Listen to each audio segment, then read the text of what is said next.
মহাপ্রভু তার পার্শ্বদেরকে এই জগতে অবতীর্ণ হওয়ার জন্য বলেন। কেন? কারণ আমাদের মতো যারা অধঃপতিত বদ্ধজীব রয়েছেন তাদেরকে করুণা প্রদর্শন করার জন্য। তো বেশি সময় আগের কথা নয়, ছিল নরোত্তম দাস ঠাকুর, যিনি রাজশাহীতে আবির্ভূত হয়েছেন এবং তার অন্তরঙ্গ পার্শ্বদরা ছিল, যাদের সাথে তিনি প্রেম ভক্তিরস আস্বাদন করতেন, নরোত্তম, শ্যামানন্দ এবং শ্রীনিবাস আচার্য ঠাকুর।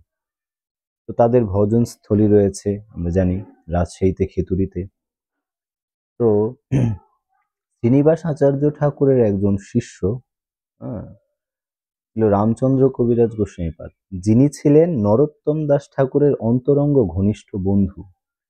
তো আজ হচ্ছে এই রামচন্দ্র কবিরাজ গোস্বামীপাদের তিরোভাব তিথি,